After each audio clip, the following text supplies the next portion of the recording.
ఇవాళ మన 100 days transformation సిరీస్లో డే 18. ఇవాళ పొద్దున్నే లేసా, ఫుల్ ఆకలిస్తుంది, టిఫిన్ ఏం లేదు. సో మొన్న తెచ్చిన బ్రెడ్తో ఇవాళ బ్రెడ్ ఆమ్లెట్ వేసుకుందాం అనుకున్నా. ఇంట్లో పూజ ఉందిగా, మర్చిపోయా. మమ్మీ సంపుతుందని శాండ్విచ్ చేసుకొని తినేసా. మనమే కానీ కొంచెం అన్ప్రొఫెషనల్గా చేశా. ఇంకా చూస్తుంటేనే మూవీ టైం అయిపోయింది. స్టార్ట్ అయ్యా. మార్నింగ్ షోకి బుక్ చేసుకున్నా. నేను అన్ని మూవీస్కి మ్యాక్స్ ఈ థియేటర్కే వస్తా. సింగిల్ స్క్రీన్ అయినా మల్టీప్లెక్స్ రేంజ్లో ఉంటుంది. నా గో టు థియేటర్ ఇదే. మనం వచ్చిన మూవీ నేమ్ రాకస. మూవీ బాగుంది. 2.5 hours మంచి ఎంటర్టైనింగ్ అనిపించింది. ఇంకా ఇంటికి రిటర్న్ అయ్యా. ఫుల్ ఆకలేసింది. వచ్చి లంచ్ చేసేసా. అలా ఎడిటింగ్ చేస్తూ కూర్చున్నా. ఈవినింగ్ అయిపోయింది. వర్కౌట్ చేద్దాం అనేసరికి మా మమ్మీ మళ్ళీ రేషన్ షాప్కి పొమ్మంటే వెళ్ళా. 2 hours వెయిట్ చేశా. ఫైనలీ రైస్ బ్యాగ్ మన చేతికి వచ్చాయి. 3 monthsవి ఒకేసారి ఇచ్చాడు.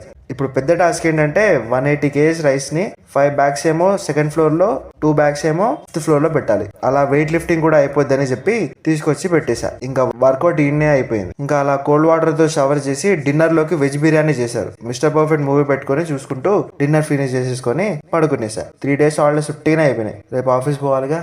Good night.